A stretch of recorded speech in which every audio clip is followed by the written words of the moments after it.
All right, welcome to the first eDuck podcast. I'm Robby Boydstun alongside Erik Skopil. Hello, hello. How you doing? Pretty good. We just, well, I shouldn't say we just, but the spring game obviously this morning, a pretty fun event, and Robby pulled double duty, went to the baseball game, took my job for the day. Baseball team got the win, but so did the spring game. You know, no losers for the Ducks today. Pretty solid day for the Ducks. I guess let's start with just some initial impressions of the spring game. You want to take over with the offense, Robby? Yeah, I thought both teams or both sides played very well. Yeah. Offensively, I was obviously impressed with Marcus Mariota. He played fantastic. He didn't seem to lose any steps from when we last saw him. It was about little over 3 months ago in the Fiesta Bowl. If anything, he's matured. He definitely, you could tell he's becoming more of a leader. We heard about it in the post game, how he was able to take Jake Rodriguez and Jeff Lockie aside and basically kind of calm them down and get them into a flow. And we noticed, the first few drives there, the Oregon offense stalled when it was under Lockie or it was under Rodriguez. But with Mariota, what was it, 3 out of the first four? 3 out of the first 4. So he had a solid day, 13 to 16 at 169, a couple touching passes to Josh Huff. So it was a very solid day for him. He really impressed me. Another guy who impressed me was actually a couple, Braylon Addison and Marshall, Byron Marshall. And Marshall was he just impressed me because we didn't have DeAnthony Thomas to look at today. Yeah. And so with him out and him kind of projected, early spring projections see him kind of getting at least the starter carries heading into next season. At least initially. Yeah. Exactly. And so I think it was really telling to see how much of a competition that's going to become. Keep in mind, Thomas Tyner, who was at the stadium today but was not in pads, obviously he's still got to enroll and get everything going. He'll be around for fall. He'll be entered into the mix as well. Kenny Bassett got some carries today, but it was Marshall. ELA Ford. And ELA Ford. And actually Jordan Thompson, a walk-on I'd never heard of, got out there and I think was the second leading rusher today, which was kind of a surprise. I thought so too, and he looked really good. He did. I think he's a senior though, so I think he's one of those guys kind of like Lane Rossberry, who's got a year or two.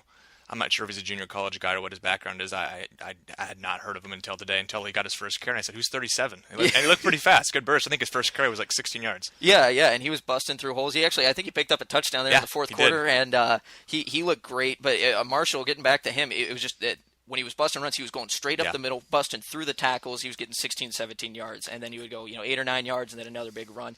And that was just he was running almost with an attitude for a spring game, which is nice to see. Rare to see. Yeah, exactly. Because, you never know coming in. At the end of the day, it's still practice. Sure. You've got to analyze it as we're just watching a glorified scrimmage. And, with the scoring system, there wasn't much of it. I want to get into the scoring system in a second here, but you can continue. Then getting over to Braylon Addison, then, let me talk about him real quick. What an emergence today, in my opinion. He was any ball that was thrown to him, he was bringing it in. He looked great. He looked poised. He got, I don't know how he got that wide open when Lockie hit him for a 49-yard touchdown pass. There was no one within him like 2 miles of him. I think that's part of the number 2, number 3 defense playing against the number 1 offense a little bit there, or at least some of the number 1 offense. Well, still, if you see something like that in the season, that's gonna make you pretty happy if you're a Duck fan. I thought that Addison showed today that he's going to become he's going to emerge next season, and you're going to see him become one of the top receivers on the team. And with Josh Huff, they're looking for that next key receiver. I think they found it in Addison. And that's what's been talked about all spring, really. And I think Lubick touched on it a little bit when I talked to him a couple weeks ago. Is that Addison, he feels like a senior. He feels like a junior. He doesn't feel like a guy who's first year in the program. And that's big. And one of the things that I recognized today looking at it was that I don't remember Dale Hawkins' name. I don't remember Keenan Lowe's name being called much, but I remember Addison's name. I remember Josh Huff's name. Eric Dungy, another guy, I think he had 8 receptions today. A lot of those, again, that's with the second-team offense, a lot of dump-offs, a lot of short passes. I think it only amounted for like 40 yards. Yeah, but he was still pretty solid. He was able to kind of display little flashes. He's pretty athletic, and that's something I think that kind of underrated. He's a little bit long, yeah. And he hasn't been able to make much of an impact yet at Oregon. And who knows if he's going to this next season? Sure. He's not looked at as a primary receiver. No, he's still down the depth chart. But at the same time, it's a long season. Injuries happen, and last year, look at the secondary. Guys had to step up. Sure. It might happen with the wide receiver core this year. We don't want to plan out and think, oh, these guys are going to get injured, but it's something that you got to keep in mind when you evaluate these players in these games, because at certain points, and we were both doing it today, you're kind of wait, grab the roster list, and you flip it over, and it's that's who that is, Yeah. Oh, okay. That's what you see when you see third and fourth string guys in the field. You see a lot of walk-ons, a lot of guys who you don't recognize, and you're in recruiting, and you see these guys named across the guys that commit with scholarships. You know those names, but you don't know the names of Grant Thompson, and I think it was Ryan McCandless. All these linebackers are out there, Isaac Ava. Mm-hmm. We don't know those names, so it is fun to see, and this is probably the one point you kind of highlight those names, and you see those names. You probably won't hear those again until next spring. For some of the guys who are underclassmen. I do want to touch on the scoring system, though, because as a defensive guy, as a guy who's a big fan of defense, and I think that was probably the very first thing Helfrich said in the post game, and he probably recognized it about a quarter in, or maybe even earlier than that the scoring system was all botched up. It didn't make a whole lot of sense. I've actually done, and I know the final score was 65-10. The first 13 drives in the first half. Okay, let's start there. Okay. 7 touchdowns, 6 defensive stops, 1 field goal. That's a more accurate way to represent the way the first half went. And I use the first half as the barometer because that was when the first and second team players were playing. Second half was, I don't even know what you want to call the second half. You're looking at third and fourth string. Dustin Haynes had a series, nothing against Dustin Haynes, but he didn't even have the red jersey on. They're kind of leaving him hanging out there to dry. That kind of tells you how much they care about Dustin Haynes. No offense, Dustin Haynes, South Eugene kid, great kid. But that's a more accurate representation of the score. 65-10 says one thing. 7-6-1, if you want to call it that. I think you can call the field goal maybe a tie. Maybe even give that to the defense if they hold them to a field goal.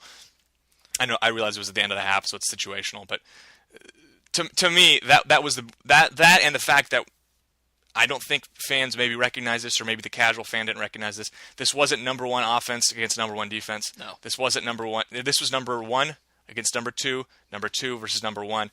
We're not getting a clear picture here, so don't get overly enamored with how good the number one offense looked, and I know they are good. I mean, lots of talent there, a lot of returners, but they were going against, I believe, what the number two defense looked like that Mariota and company were going against was 5 first-year players and 3 walk-ons started.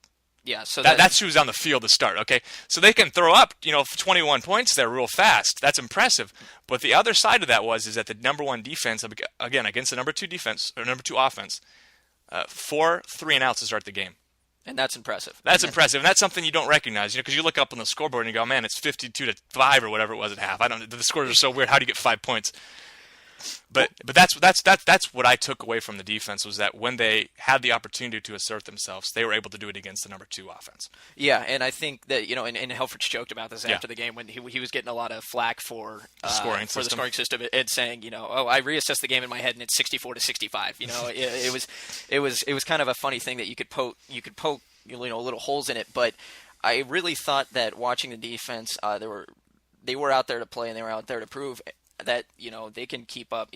They know what the offense is bringing at them. This isn't a shock to them. Seen all spring, 15 practices. Yeah, exactly. And we even heard from Helfrich. He said there were days where the defense was stomping far on superior, the offense. Yeah. And Braylon Addison even said after the game, he said, they've been kicking our butts all spring. We had to get them back a little bit. But but he also mentioned Helfrich had to apologize to the defense for the scoring system. And I don't blame him, because you look up at the score and if you're trying to use that as a measuring stick, again, like you said, it looks ugly. It does look ugly, and it probably doesn't go do a good job of doing justice to what this defense is and to building that reputation. Oregon for the last couple of years has been, it's an offensive school. They score a lot of points, and of course you see 65-10 advantage offense in a spring game. You go, man, this team doesn't play any defense, even though they just had 2 draft picks in the top 45 on the defensive side. Yeah, and I go into a little bit. I'm just curious to hear kind of what you thought defensively. Who were a couple players that stood out to you? For me, sure. I kind of noticed Joe Walker, who was I know him just from recruiting from last year. He seemed like he was kind of keeping up with everything. Let me run through with who I think started the game, and I'm not 100% sure on this. I do know the defensive front to start for the number ones, and I couldn't get 100% clarification if this was exactly number ones versus number twos. I know they split them up into groups. And Elioti did refer to them as ones and twos, but I don't know if this is, if we shouldn't take, this is spring, there's a lot of injuries. But on the defensive line, we're looking at Taylor Hart, Wade Kelekepe, and Eric Armstead there starting the game. So Armstead there instead of Ricky Havili-Hamili. Havili-Hamili, it's kind of weird saying.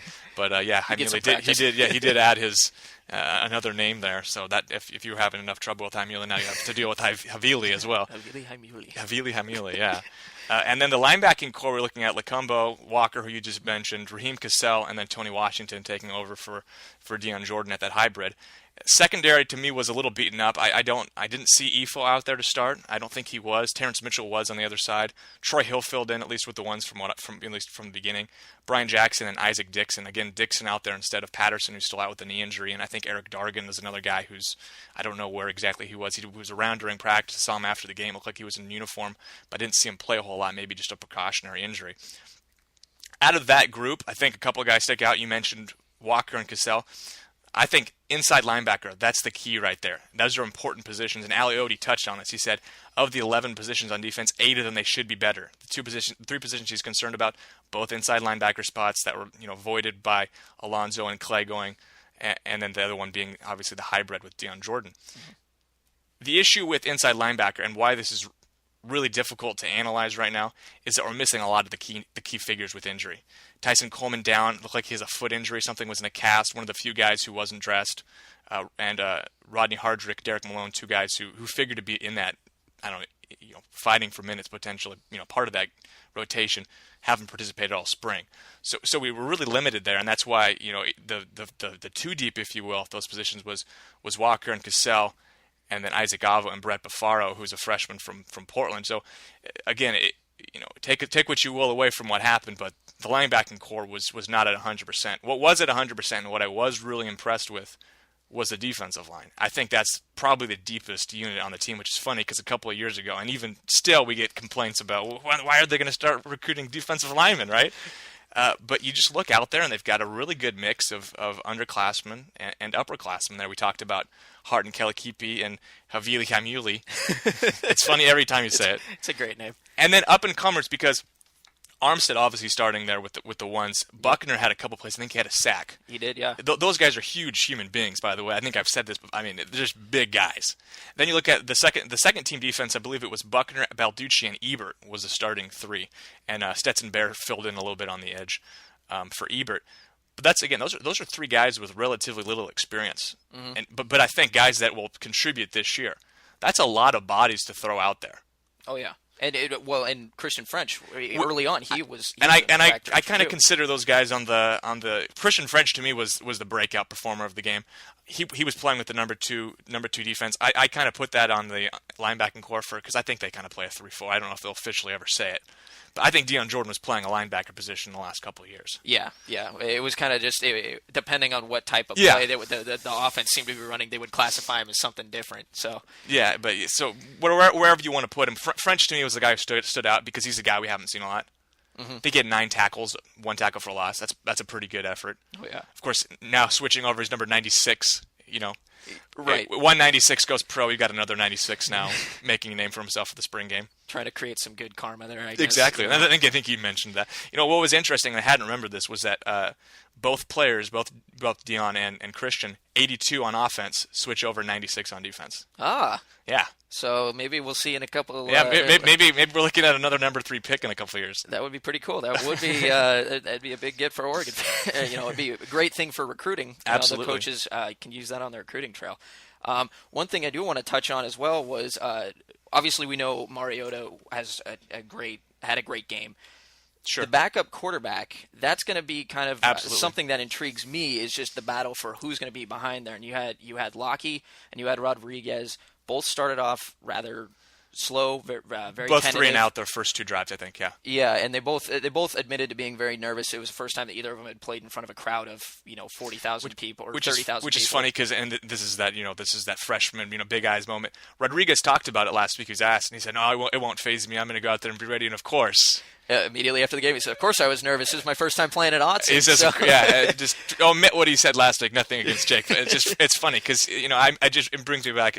We don't have to talk about Matt Barkley on the podcast. I don't want to do that. But when he came into Oregon, when he went his freshman year to Autzen, he said, "Oh, it wasn't going to be a big deal." And of course, Oregon put it on him a little bit. Oh yeah. And I think it's just one of those situations where you just don't want to act intimidated. But once you get out there, it's a completely different thing when you get out there. And I think that giving him credit, and whether or not it was a pep talk from Marcus or from Coach Helfrich or Frost or someone, they settled down and they both kind of showed some flashes of, okay, these guys are going to be competent and be able to take over should something happen. And we've seen, the only reason I mention that is that we've seen in years past, given this system, quarterbacks go down.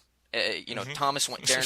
Was 2009 was that the year where everybody went down? Or 8, I don't remember. Or 2007, like the Dixon year. That was painful for every Oregon fan. But Sure. but every year after that, there was they had the year after Soley it was went Roper, down. Masoli, we had Kempton, Long. I don't even remember all the names that were out there. Chris Harper, who turned into a wide receiver at Kansas State, ended up playing quarterback for a little bit during that Boise State game, and I think he actually won the game at Purdue. He did, scored in overtime. the touchdown. That's right. So, yeah.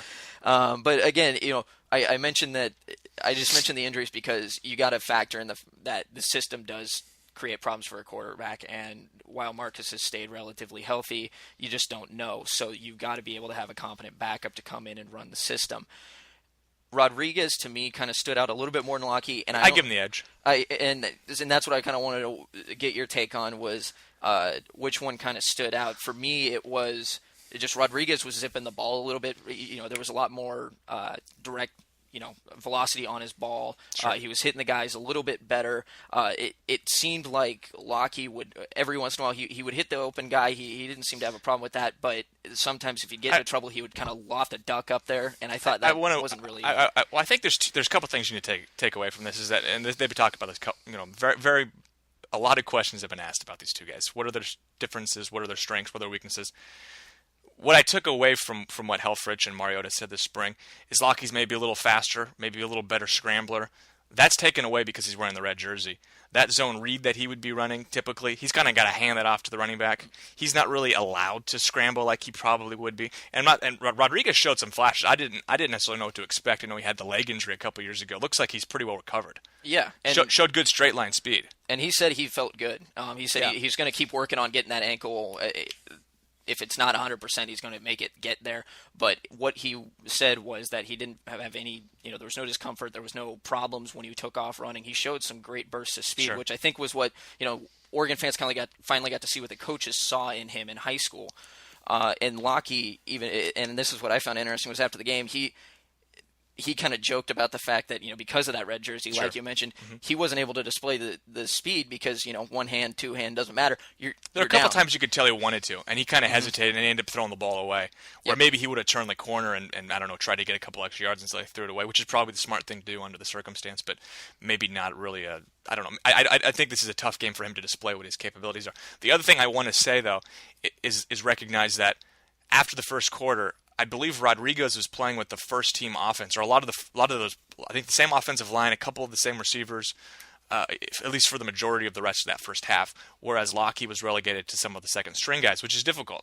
This is kind of like last year, where I felt like, and obviously Mariota ended up being the better quarterback between himself and Brian Bennett, distanced himself during the spring game, but I felt like Bennett was a little bit of a disadvantage because I don't remember exactly what the team was. I just remember thinking he didn't have as many of the skill position players that really allowed Mariota to display what he was capable of. I kind of felt the same thing today for Lockie. I will say Lockie's 2 touchdown passes, probably 2 of the easiest touchdown passes he'll ever have. If I don't know how many he'll throw at Oregon, but both guys wide open. Oh yeah, I mean they were open for miles, and that first one, I mean there was. He had the whole end zone to himself. It was kind of ridiculous. Jeff Bedbury reserved the entire right side of the end zone for himself for a touchdown. You kind of wonder how in the heck he got that wide open. Like we were joking at the game. Did he sneak onto the field or something from the sideline on that play? He's a walk-on from Marist. We don't, don't worry about him. Let him do his own thing.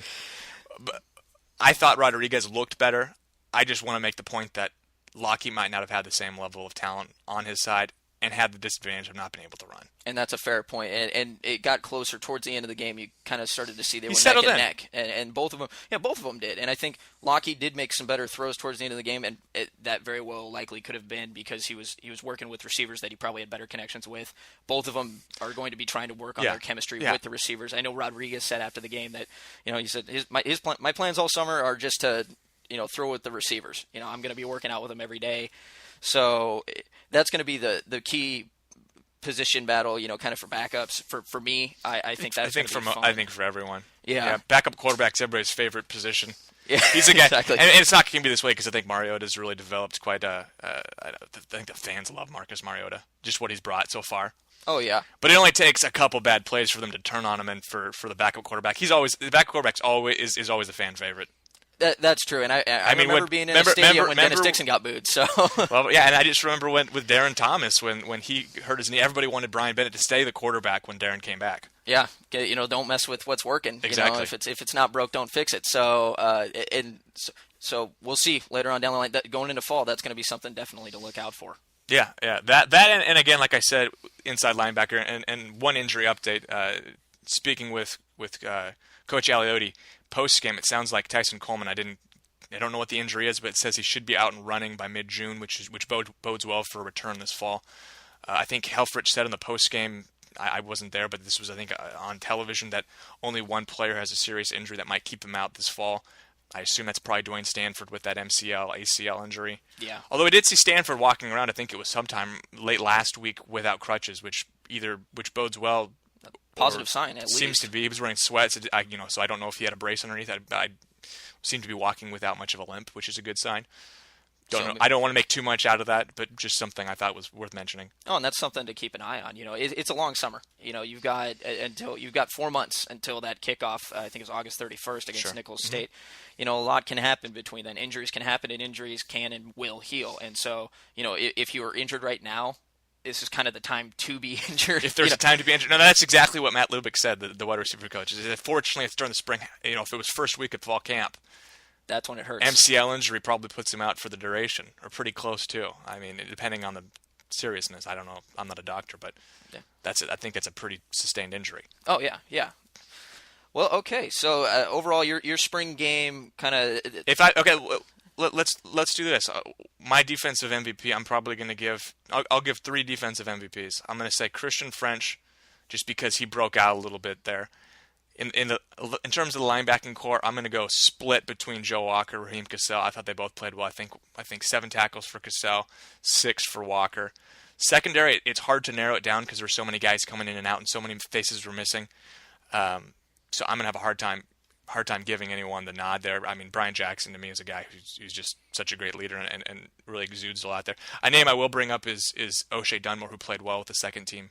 Yeah, I thought out so at safety as well. too. First time we've seen him in a Duck uniform. Yeah, I thought a lot of guys like that. The Amoko twins and other guys we hadn't seen yet who are both out there playing quite a bit today. Yeah, with the second team. It just seemed like they were able to pick up things quicker. And I don't know if that's just a part of the system and the coaching, but these first-year players that are coming into Oregon, getting their first taste of the Autzen Stadium crowd. And again, it's a practice, but they're treating it like a real game. They have to.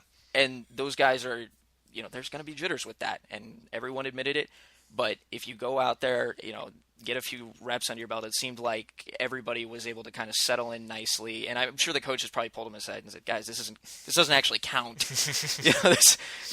We're just trying to see where we're at." So, and I think that probably eased some nerves. Give me 3 offensive guys or a couple offensive guys you like. Definitely. Marcus Mariota. You got to. That's kind of the easy giveaway one. And you've already touched on Addison and Marshall. Should I make this tough and make you pick 3 guys not named those 3? I'll make you pick 1 guy not named those 3 because those 3 guys were I think really the standouts, just regardless of who you ask. I'm kind of stuck between 2 there. Then I'll pick 2. I liked Jordan Thompson. I like him. I didn't know what to expect from him. I didn't know I would have anything to expect from him because I didn't even know he was on the roster. I've been following them all spring. Of course, I wasn't looking at the roster very often, but I had no idea Jordan Thompson was on the team. I had no idea who he was until he got some carries there in the second quarter. Yeah, and he's continuing to show why Oregon's the place to be if you're a tailback or any type of running back. Oregon's going to make the system work for you, and so he surprised me a little bit with how much he broke out. Sure. And then the other one I was going to give, and I don't want to pick between the 2, but I like Rodriguez, Sure. And the reason why I say that is just because I didn't know what to expect given that he's been practically immobile for a year, They didn't know what to expect. Obviously, he's very athletic, and it was once he started running the ball. I thought he was throwing the ball very well from the beginning. Just strong arm, very strong arm. And the coaches, we were talking about this earlier. You were saying the coaches have been kind of talking about that. He's got the stronger arm. Lockie maybe a little bit more mobile. Right. And so, and while I want to see more of Lockie, I think he's got great tools. I really thought that when Rodriguez was able to kind of put some weight on that leg and then just burst forward, I thought. That was a little bit surprising to me, and so I was encouraged by that. Just watching them to go, okay, if something were to happen, they could hand the keys over to him and he would be able to. It kind of in that Bennett role. Bennett, when he was a backup, they didn't kind of give him the keys and say, all right, put the pedal to the metal. They really did, kind of limit the offense, it seemed. I think, and Helfrich even said today, we were very limited with what we ran. We don't want to tip 50% is, I think, what Scott Frost said. Right. 50% of the offense. We don't want to tip the hand. So no reason to. Exactly. So when they get the full gamut of the offense, that's going to be fun to watch. And I think there were some encouraging signs there. One thing with regards to Rodriguez and Lockie, and then we can move on a little bit here and start talking about the draft and some other things going on. I think in terms of just them physically, Rodriguez fits the bill. I mean, he's a big, sturdy guy. Yeah. 6'3", 220 pounds, I think they have him listed at. Lockie's pretty thin. Mm-hmm. He's maybe a guy who is maybe more of a long-term project. And of course, with Oregon, are they willing to wait, or is that something, or is it something that kind of slows him down long-term, whether or not he's able to get up there? I don't think he has the frame. Just having seen him in person, he's pretty slight. Yeah, and I'm not a very big person, and I felt kind of like, oh wow, sizable. I felt sizable compared to him, but at the same time, I'm sure line us up 1-on-1, he could take me out, so no problem. Is that the barometer right now? Is can they take Robby Boydstun 1-on-1? Yeah, exactly. Well, if you could take me down 6 foot 155, I think he's got you. Defensive back. I hope he's got you at 155. Yeah, I hope so. Or else I think they list him at 185. Okay, so yeah, he's got a good 30 pounds. He's got a good 30 pounds on you. But you can't tell. Exactly, and these guys are going to be in the weight room, and even Lockie mentioned after the game, he said he thought he lost a little bit of strength after going into spring practice because you're not focused on just getting in the weight room and pounding weights, and so he said he's going to get back onto that. So heading into fall camp again, they're going to have to go through another 3-4 weeks of that, and that's going to kind of it's going to get him in shape physically for the tempo, but you're probably going to lose a little bit of size there. At the same time, I still think Lockie's got a lot of. He's got the tools. He's got the room to grow. The coaches are going to give him the opportunity to do it, I feel. And either way, I think Oregon's in good hands if there was a situation where either Lockie or Rodriguez would have to come in. Obviously not preferable, but I hope not. Yeah, exactly. So, but I think they're going to be okay. Want to switch gears and go draft a little bit? Let's do it. Just to break it down. And then there's a couple of former Oregon players who've now signed free agent contracts. We'll get to that in a second. Oh, okay. Obviously, start with Dion Jordan there. 3rd overall pick. Was a surprise, I think, for some Oregon fans that he would go that high. I don't want to say it was a surprise that he would be picked 3rd by those who'd followed because projections had him there in the top 5. I think there's a lot of Oregon fans, kind of myself included, in terms of just you look at the production. I think there's a stat he played 42% of snaps this season for Oregon. Part of that was the injury. Part of that is that they put a lot of guys out there. There were 7, 8, maybe 9 guys playing those positions on the defensive line. A little surprising, don't you think? I think a little bit, but just reading all the draft mock-ups coming up over the last, couple of weeks, sure, you kind of got a sense that he was going to go high. I kind of expected him on draft day to go a little high. I didn't expect a team like Miami to trade up to get him. Trade up was what surprised me. That means that they really coveted him. Exactly, and that was the guy they wanted. And that also says they thought, who was at number 4? Chip Kelly was at number 4, so they thought Chip was going to take him. So, and Chip already put together his Pac-12 All-Star team with the draft, but we'll get to that. He added another Pac-12 player, an Oregon player in the free agency process. Oh, did he? Isaac Remington. Oh, signed with Chip. Oh, that's a good pickup. And before we get back to the draft, the other Michael Clay signed with the Dolphins. Oh, that's good. That's reuniting and Josh Cadeau. All right. That's three Oregon linebacker, defensive end, whatever you will, players that Miami. That may be a new favorite team for some Oregon fans. I think so. I think you're going to see a lot of teal and orange around Oregon, and at least this upcoming year, you're going to see some transplant Dolphin fans. But I think that back to Dion just getting picked. What surprised me was the fact that the pick was made, and then at least from and I was listening to a couple people talk about it, some pundits and even John Gruden didn't really seem high. The reception wasn't particularly positive. I think Keith Evans of NFL Network said he didn't have the butt or the shoulders to do it. What does that mean? Ask Keith Evans. I don't know. Exactly. He was adamant he didn't have the butt, though. I don't know. Well, someone's. That's what you need to get analyzing the wrong areas. But at the same time, you don't know until they're going to get out there. No. I mean, there was people who weren't. For example, Seattle Seahawks ended up with Russell Wilson last year because people. It wasn't the fact that everyone people knew doubted he could make that pick play. a little bit. Yeah, and everyone knew he could make plays. I got to see him in person his last college game at the Rose Bowl. Same, yeah. And, he looked impressive. I thought he was great. When Seattle picked him up, being a Seattle fan, I was pumped. But there were, a lot of people that didn't seem very high on it. And it was just, it seemed strictly height-based. And I think a lot is put into... Measurables. Exactly. Measurements. If you don't measure out to this... you're not going to be good in the NFL. And there's still teams that, even though it's been proven wrong, Russell Wilson played just as good, if not better, than the rest of the rookie quarterbacks. And that was a very stacked rookie quarterback class. That's the best rookie class since '83, I think. Exactly. And this might be the worst quarterback class since, I don't know, if ever, maybe. Well, and that was another interesting thing about it was very lineman heavy. I think I read something first 7 picks, offense or defensive line. And almost 5,000-6,000 pounds worth of linemen taken in the first round. That's one way incredible. to measure it. Yeah. So it was one of those things where I think in a different draft, Deion goes. If Deion's placed in last year's draft, things are different. Absolutely. Because it depends on the year and the needs of a team. Obviously, there were a lot of teams that were looking to stack their lines. And succeeded, I think. I agree. And I think that the Dolphins, I think that them picking up Jordan and Jordan kind of getting a little bashed there, I think he's going to play with a chip on his shoulder there. He definitely had, hate to use an NFL pundit term, but a high motor. He's got the high motor at Oregon. He's an automobile, so yeah. Exactly. That makes perfect sense to use that.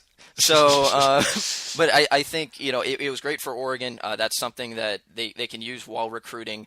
I think that later on with Long going, that was huge as well. With Kyle Long going at number 20 to the Bears, those were two things that both the defensive line coaches. Now, even though Aiken didn't get a chance to actually coach, sure. By Aiken I mean Ron Aiken, didn't get a chance to New coach defensive line coach Jordan directly. That's something that he can take out and tell recruits, if you want to come to Oregon, we just sent a guy. We sent one of our defensive linemen or linebackers, whatever Jordan is. He's got to be careful with how he pitches there, because I don't know exactly how you define what that position is. I think it's a linebacker. Yeah. Well, then in that case, Don Pelham's going to have something great to go talk to, and Don Pelham knows how to recruit. So, and I think, and Steve Greatwood's done a great job putting together the class. He put together a strong class last year. I think he's going to put together a strong class this year, and that's going to be something that he's going to be able to rely on. That he was able to take a one-year player and put him in the NFL. Back to Kyle Long, yeah. Yeah.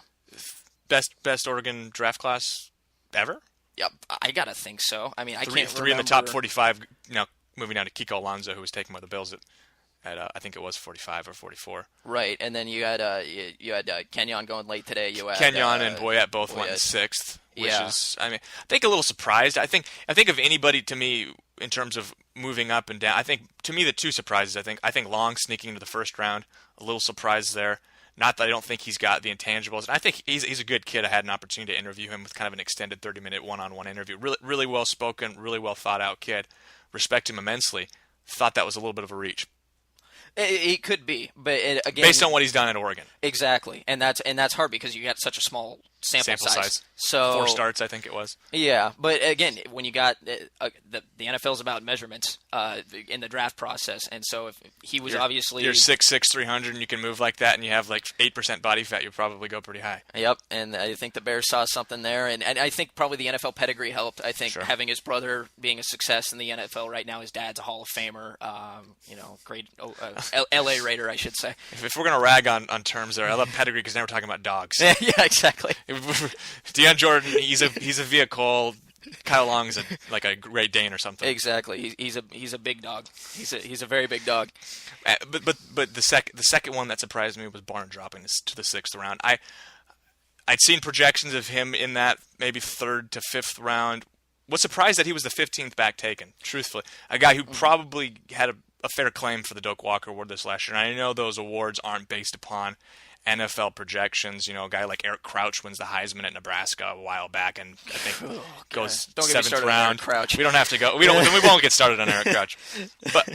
But just a little surprised if he fell that far, because he has good measurables. This is a guy who is not like he went out there and weighed in at 200 pounds and ran a 4.9. He ran a what do you run, a 4.54 or something like that. That's not slow. No. And I think he's got definitely the tools to do it. What excites me is that where he went, he'll be paired back up with Stewart. He'd be an Oregon backfield, yeah. Yeah, and what I always liked was when Stewart was at Oregon and he had Jeremiah Johnson in the backfield, they had that Thunder Lightning combo. Well, he's had that a little bit with D'Angelo Williams in Carolina. Exactly, and I think Barner's going to be able to come in.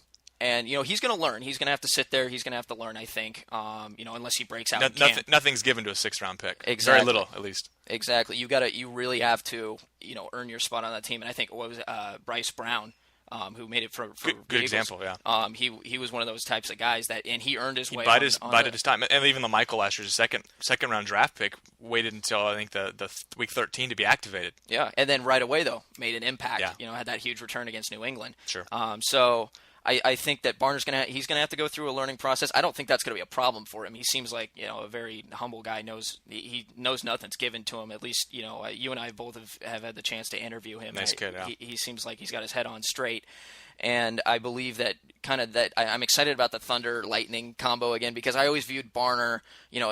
Maybe it was the number similarity with him and Johnson both wearing 24, sure. But I always thought Barner, especially when Blunt was there, Barner and James were kind of the lightning quick backs, and Barner had really good cut moves. He could shift, his body around and really kind of create some missed tackles and get some extra yards. And the important thing to remember here is once he became a featured back last year, remember he played a lot of just first halves of games, and he showed he could carry the team.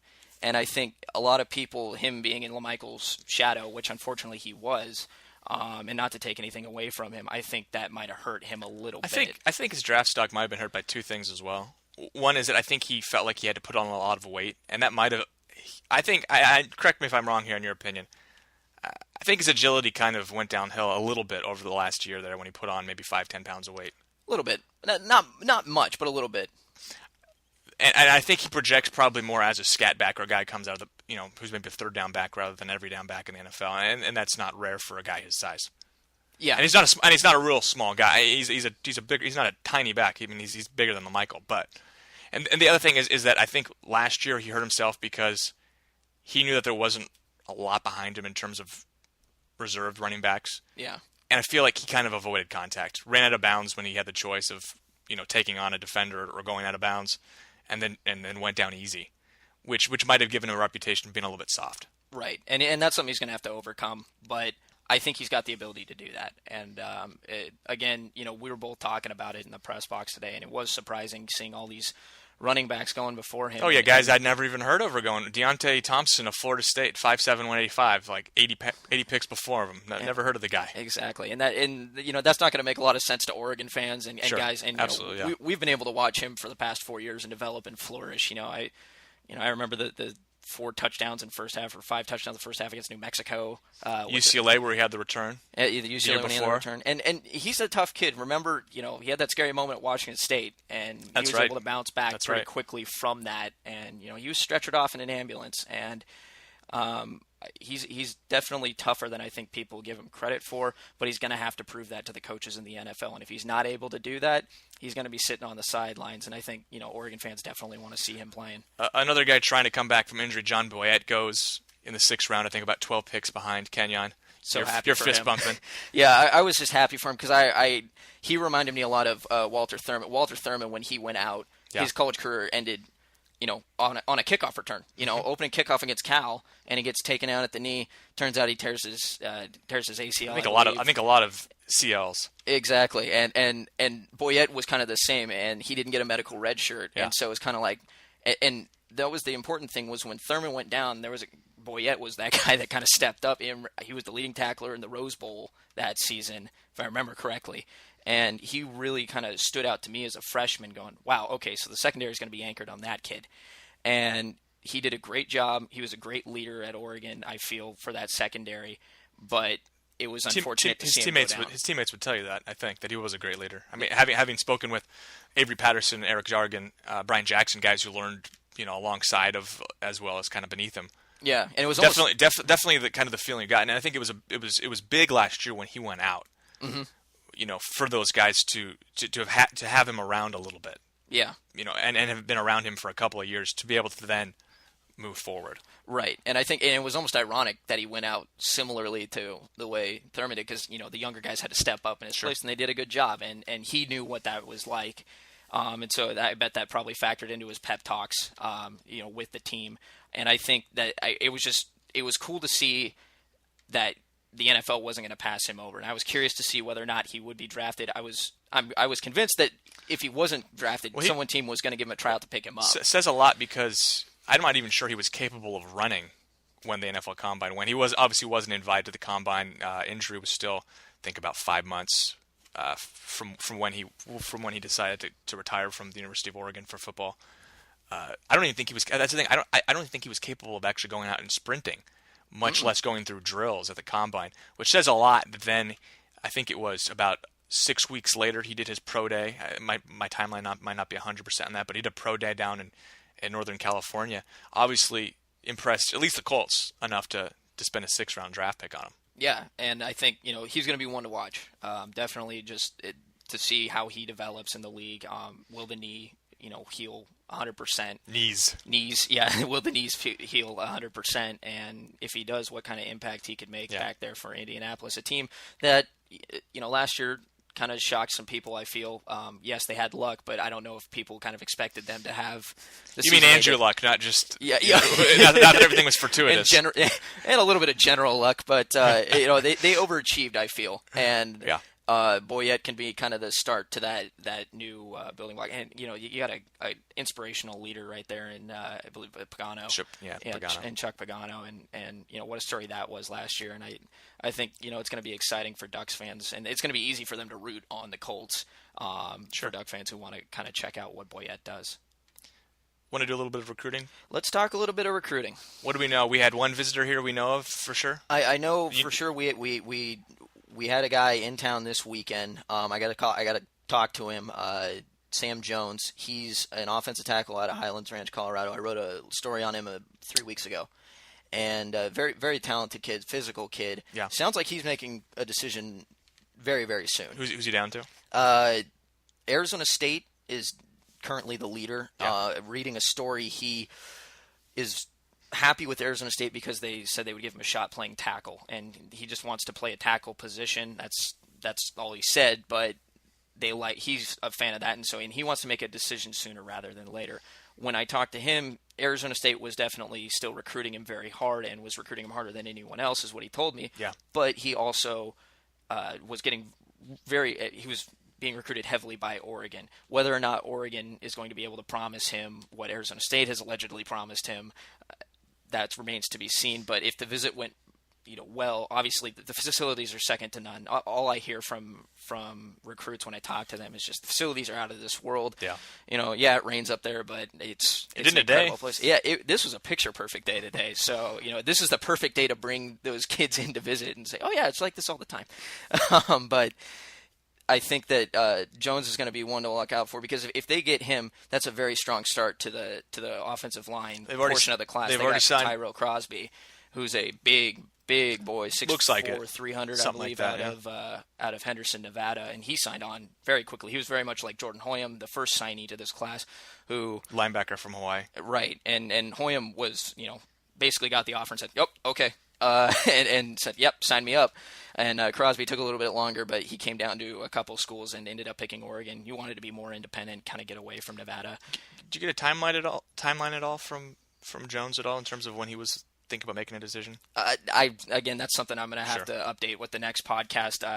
Unfortunately, I just haven't had a chance to talk to him yet. I should be talking to him today or tomorrow about it, and I think I'll get a pretty good grasp of where he's leaning. And so that's definitely someone who's, they could have a new Duck here very soon. Some other things that have been happening. I talked to a kid out of California, Nigeli Hale, and I hope I'm pronouncing that right. I saw the name. It looks like it's a tough one. It's definitely a tongue twister for me. I'm still learning. Hale. Nigeli. So, if you're listening, Nigeli, if I'm pronouncing it wrong, you can send me a phonetic way of pronouncing it. When you called him, didn't he say, "Hi, this is"? He did not. He did not, and so that was kind of the awkward part. Was okay. So it went by Mr. Hale for the interview. But he was a very well spoken kid. For those who are fans of hip hop rap music, his dad was the late rapper Nate Dogg, and that's right, passed away a couple of years ago. Wow. And yeah. Big name. That's a big name. Very big name. I had a roommate. I'm not a rap aficionado. I had a roommate who was, and he was pretty sad about what happened. Yeah. But this kid, his dad put his head on his shoulders, right? And I hate to use that term again, but it really is true. He's definitely got plan B for if football doesn't work out. He's got all these ideas. He wants to be an entrepreneur. He wants to own his own business and become a rap artist and do all these, be a sports trainer, do all these things if the NFL doesn't work out. But with football being a primary focus, he did say this that was really telling to me. He called Oregon his dream school. And he you hear that a lot now, which is different. And I think that's, and I was thinking about this, that these groups of kids that are coming up now, I became really heavily into college football when I was about 10, 11 years old, and that was the Joey Harrington era teams. Those were the teams I latched on to. I remember the Achilles Smith teams a little bit. Those were fun, but the Joey teams were the ones that I really latched onto, and that's how I got into Oregon football. These kids, when they were my age, or when they were 11 or 12, they got introduced to Dennis Dixon. They got introduced to the Chip Kelly offense. They got introduced to what people consider Oregon football what it is now. And I believe that's going to be a huge selling point is these kids don't know anything about the past, the horrible years in the, 80s, 70s, 60s, way back there. Toilet bowl. The toilet bowl. They've never heard of that. And, hopefully if the coaching staff's doing their job, they'll never hear of that. But now you're seeing these kids who, and especially in the Southeast, and that's the big thing is Oregon is becoming a player in the Southeast. They wrapped up a couple kids from this last recruiting class, and I believe they're going to be able to wrap up even more this recruiting class. They've got several offers out to kids out of the Southeast. Matro McGraw, I'm not sure if I'm saying it right. He visited a couple weeks ago. Yeah, and he had a great visit, and he said, the facilities were next to none. I've had the chance to talk to him a couple times, and he seems very excited about Oregon. I think there's a strong chance he could go with Oregon. Again, it's early on in the process, but just going with an instinct, I think that he's definitely a kid that Oregon could grab, and definitely Hale's a kid that they should be focusing on as well. Hale's a very talented kid, and I think... What kind of player does he project to be at the next level in terms of position, style of play? I believe he's looking at, I think, a safety position. And defensive guy. Defensive guy, definitely. He's a disruptor, physical type of player, and cornerback. But he'll be a defensive back, and he's going to be a very talented player at the next level. He's a 4-star recruit, and very well spoken. He doesn't have an offer from Oregon yet, and that's something that I think is going to get worked on. He's being visited by John Neal in a couple of weeks. He said beginning of May, just to make sure that he is who he says he is. The eye test is very big for Oregon. You saw last week we talked about Steve and I, Taven Bryan picked up an offer from Oregon, and he told me Oregon was going to offer me for a while now. They just wanted to get the eye test out of the way.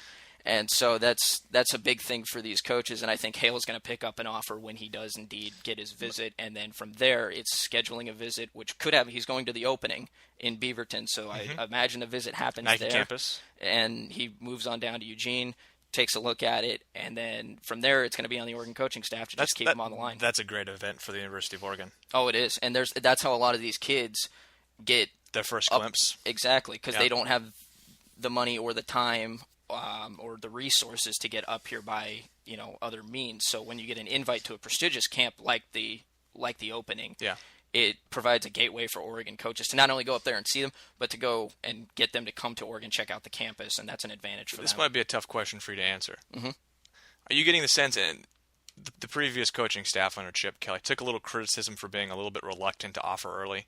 You get a feeling these guys are a little more aggressive maybe this year? I mean, it's without a doubt. Yeah, without a doubt. And I got this feeling before this recruiting period even started, before signing day. Yeah. Remember when Chip took off, there was 3 weeks left until signing day. Oregon had 13 recruits on the line. 4 of them immediately became soft verbals.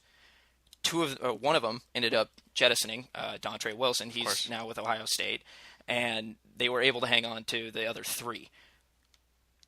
What they were able to do after that, Helfrich was able to salvage the class and put together a list of 19 kids, a very talented class, even pulling some surprises on the last day there. Rondé Prevo.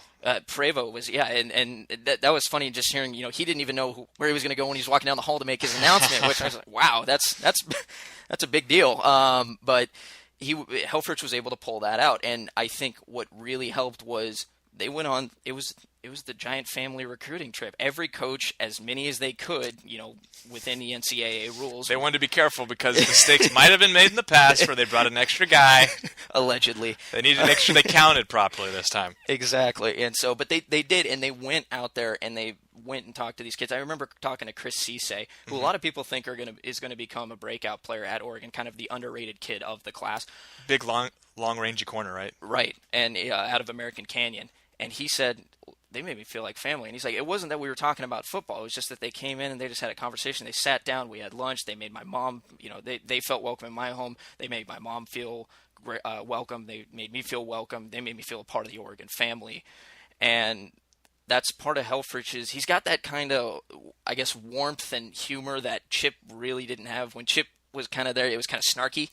And I think he might have been able to turn it on and off. I think so too. As part of the media, though, yeah, absolutely. Yeah, so it didn't come across as well to the media, and I think he just seems more, I guess, genial is a good word to use. I think genuine guy. A genuine guy, and I think that's going to be very advantageous for them with recruiting. And they've got a lot of offers out early. They were very aggressive. A guy like Christian McCaffrey, who visited Oregon. Ed McCaffrey's son. Ed McCaffrey's son, yeah, the former Denver Bronco great. And he raved about Oregon. Now, he said at the time he's got 11 schools that he's looking at now. He said at the time of the interview, when I asked him, I said, where's Oregon going to be right now? He said, it's tough to say, if I can't say, they were 6, now they're a 3, or they were a 4, now they're a 2. But he said, there's about 4 or 5 schools I'm looking at, and Oregon's one of them. And he said that at the time. Now he's going to. This is what, about a week ago? I think Tuesday was when I talked to him. So, and he was very happy with his trip. He had to kind of bounce around. He's making trips in clusters, so he checked out Washington. He had a track meet that kind of interrupted things, but he was very excited. He got to check out the practice. Said it was key to see that in person. He said it's always a positive when I get to check that out and see how I can fit into that role. And if you watch the game tape on this kid, and I think I said this last week, but again, go watch it because he's got some instincts like his dad. He can be used as a slot receiver. He doesn't have huge size, but he says he's working on that. He says he's working on running between the tackles. And what really impresses me is that outside speed. Once he hits that corner, he is just impossible to stop. That's why watching highlight, it was hard to believe he was steady Ed McCaffrey's kid and not. Oh yeah, maybe Rod Smith or somebody with a little bit more speed. I don't know how to use Rod Smith because he was the only Bronco teammate I could think of in the wide receiving corps. Good one off the top of your head there. Yeah, but he. I know my like 99 Broncos pretty well apparently. Yeah, but he looks like a kid that. And I even read an article on him. I think it was done by one of a Michigan scout site or something. That they asked him, who'd win in a foot race, between you and your dad. Well, that's and a he no-brainer. He didn't even hesitate. He said me. That's a no-brainer, I think, isn't it? Yeah, and I think they asked him, who would win, between your dad and his prime as well, and I think he still said him. So, he's got some confidence, but he's a very well-spoken kid, and definitely a kid Oregon would definitely turn into a great running back at Oregon. And he's got those flashes of... That's where they're recruiting him as a running back? Yes, and they've got those flashes at DeAnthony where he can be used as a multi-purpose player. I saw a little bit of that. And he said... He did say that when he got to practice, first thing, D'Anthony Thomas comes up to him, introduces himself. Marcus Mariota comes up, introduces himself. And he said, that was huge for me because, I didn't have to go up and, that awkward, you're the high schooler and you're coming into their house. And it's very important for these kids to feel welcome. And the coaches do tell the players to do that, hey, this is a kid we're looking at. They'll bring him in for a position meeting. Ian Bunting said he commit to Michigan, though, right? Yeah, he did commit to Michigan, but I believe he was talking to me about going into meetings, and or Henry Mondu actually said that he was brought into a position meeting and felt very welcome, and he's another kid with an offer. That Jesuit, yeah, Portland area prospect. His teammate Joey Alfieri, who's picking up some offers. He's a kid that he's on Oregon's radar, but they haven't offered him yet. It'll be interesting to see what happens with him down the line. I could see him being kind of a Brett Bafaro type.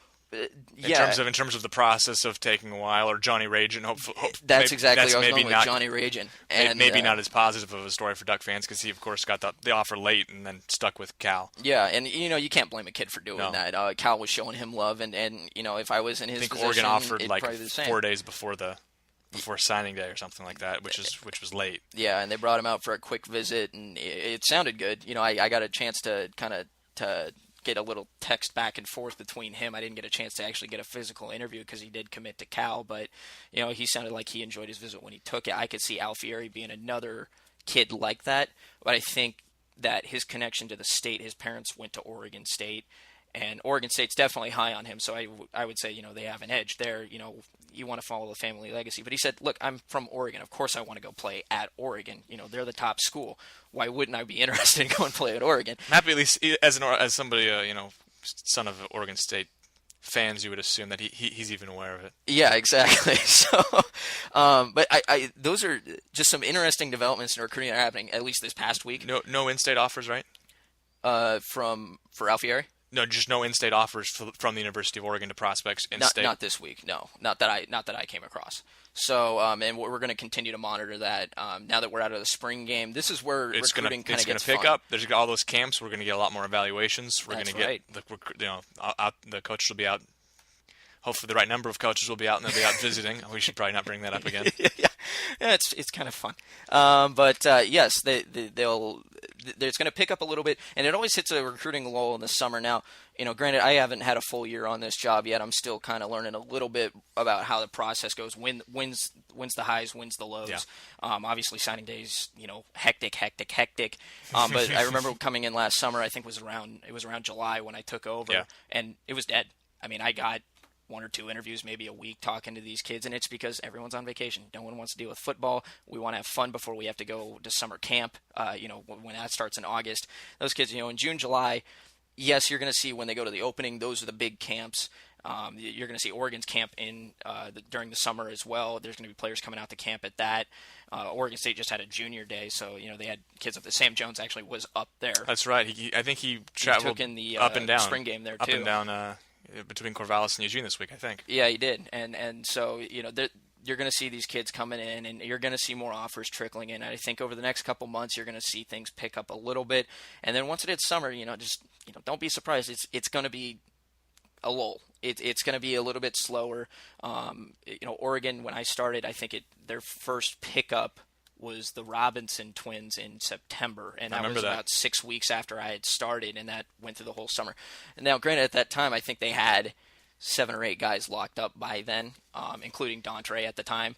So, and I'm trying to remember if that was the accurate number, but they had a few guys under their belt, and they've got a few guys right. Voller. Evan Voller was there. Thomas Tyner, Dontre Wilson. Those are the 3 I can think of off the top of my head. Munt, the tight end, I think was committed early as well, maybe.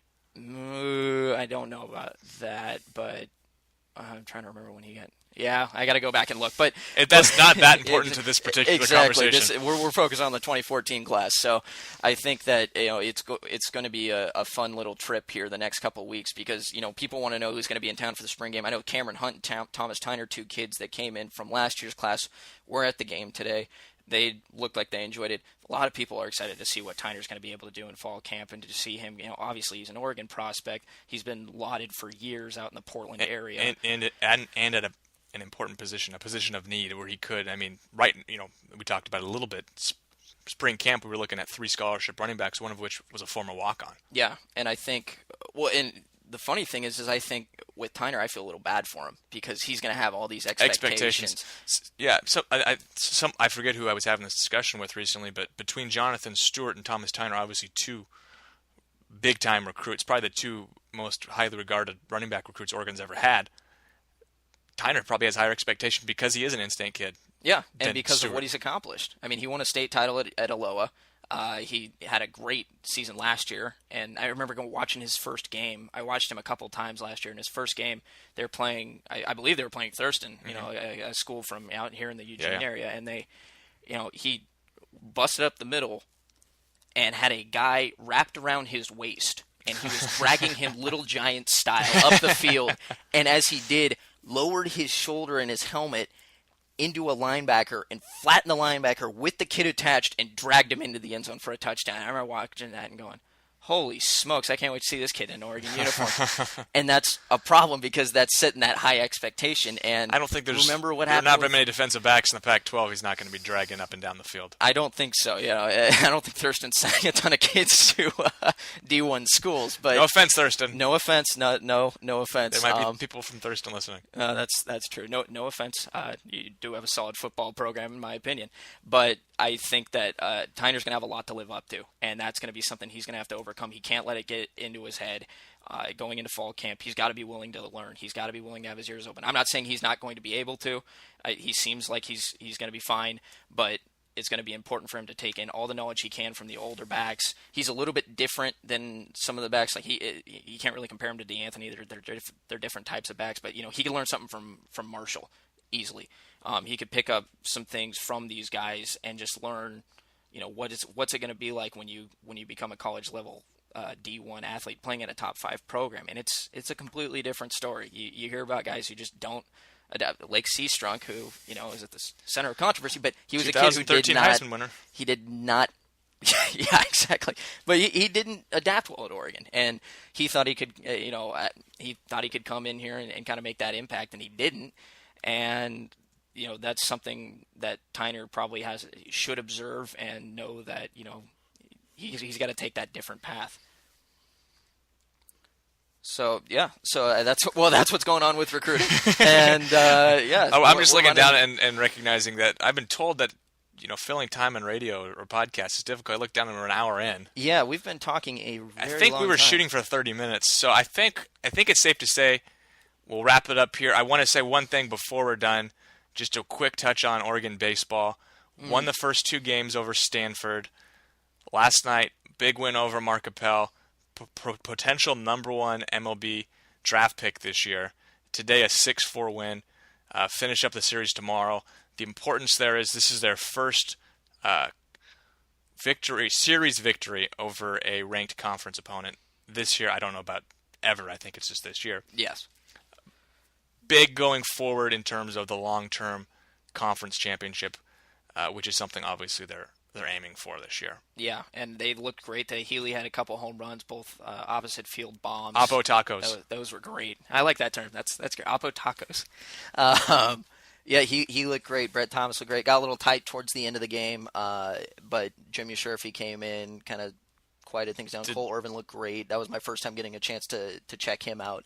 Very cool under pressure for a freshman. Yeah, I thought he was great. And even Horton said after the game he's kind of wise beyond his ears. And you get that even in the interviews, I think. Yeah, he was very soft spoken. I think is the best way to put it. He's not a bragger. He's not. And I remember the first year covering that team, there were a couple of guys, when they were very fragmented, and there were a couple of guys that really kind of were me first guys, and this team doesn't have that, and I think that's really helped them to where they're at now. They're only percentage points behind Oregon State. I think they're about a half game back. I just call it a tie at this point. It's a 3-game. Oregon State's played 3 less games. Oregon's got 2 more wins or whatever it is.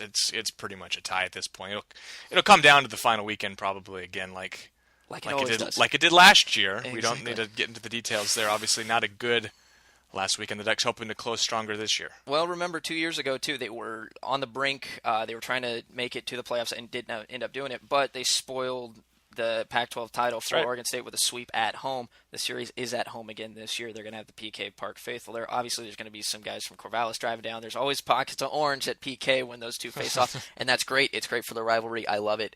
I think Oregon that's going to be the series to watch. I hope it's for the conference championship. It was kind of unfortunate that because of what Oregon State did, Arizona ended up winning the conference title last year. Granted, Arizona went all the way, but it's still fun when you get that war for the roses type thing. Yeah. From 3 years ago in football, it'd be nice to see that for getting, and it could determine a super regional who could be hosting a regional or a super regional. Both could theoretically host a super regional this year, and that'd be fantastic for the state. It's amazing to see how far these programs have come in the past decade. Such a short period of time. I mean, you can't even really talk about a decade for Oregon. No, you can't. But it's 4 years, I think, right? I think we're on year 5 now. But right, but I think I harken back to the fact that I know they don't acknowledge it a lot, but or really at all. But Oregon State winning those 2 big baseball the national championships. Sure. that did have an impact on Oregon bringing back baseball. Might have motivated them a little bit. Just a tiny bit. So, and I think, that factors into my little decade measurement there, is that if it wasn't for that, who knows if Oregon would have revived the program. George Horton might still be down in California coaching Fullerton. So a big win for Oregon today. Hopefully they wrap it up tomorrow. They got Jake Reed on the mound. If he's as solid as he was last year, when I saw him, he's going to be doing great. Is Stanford named a third starter? I did not see. They didn't have one written down on Friday, which is why I asked. Yeah, I didn't see. The rotation, I think, is kind of in shambles. The guy who started today has been kind of up and down, and with a 5.4 ERA entering the day, obviously worse after. And he had this weird that we were discussing that up in the box. They said something that he had 23 innings pitched, but he only had, I think, half of them were relief appearances and half of them were starts. But even then, the starts don't last that long, so it's almost like maybe he's a midweek guy that they use. They moved on up to Saturday. Yeah. That's what I was talking about a couple of guys yesterday. Is once they got past Appel, that rotation's not very strong. No. Which is why you think that one of the things about Oregon is they've probably got a couple of guys that aren't in the starting rotation, at least that Friday, Saturday rotation, that could be guys. You look at Jeff Gold, look at Christian Jones, both of whom have been, midweek start bullpen guys. Yeah. Could potentially, if need be, to start on those weekend starts. Oh yeah, and I think Oregon's really setting themselves up here. They're heading into that last month, and it's gonna be big. It's gonna be tough. But the baseball program, it's nice to see some consistency. Those first couple of years they had that surprising year where they made it to the tournament, and then the next year, it all fell apart. Disappointing year, ranked high early on, yeah. Exactly. So now they've got the pitching in place. I think they're solid there. They're getting the offense in place. They still like to bunt power hitters. Horton's got his strategies, and they work. He's won a national title. It drives me nuts. But he was doing it again today. Bunt. Exactly. You can call the bunt from a mile away, and but you know what? He gets results, and there's a reason why Oregon's up there at number 13 right now, and is probably they're going to climb higher this week, especially if they knock off Stanford tomorrow and get a huge sweep, and that would be big. I remember, I think I was talking to you about this earlier a couple years ago, covering that team, and they had a 7-run lead in a game against Stanford. Stanford came back and obliterated it and won the game, and that was a painful game to watch and take in, and that was it. Just showing the leaps that Horton's been able to do, and his philosophies have really the team's really attaching themselves to it, and they're really all about kind of helping each other out, and that's a lot different than what it was a couple of years ago. All right. I think we're found a stopping point here. An hour and 6. I'm closing in on an hour and 7 minutes in. Thank you guys for listening. If you made it through the duration, which I find it to be, you guys don't have a lot going on if you listen to an hour and 7 minutes of us yammering at each other. Kind of incoherently at points. I think so. But this was our first go around.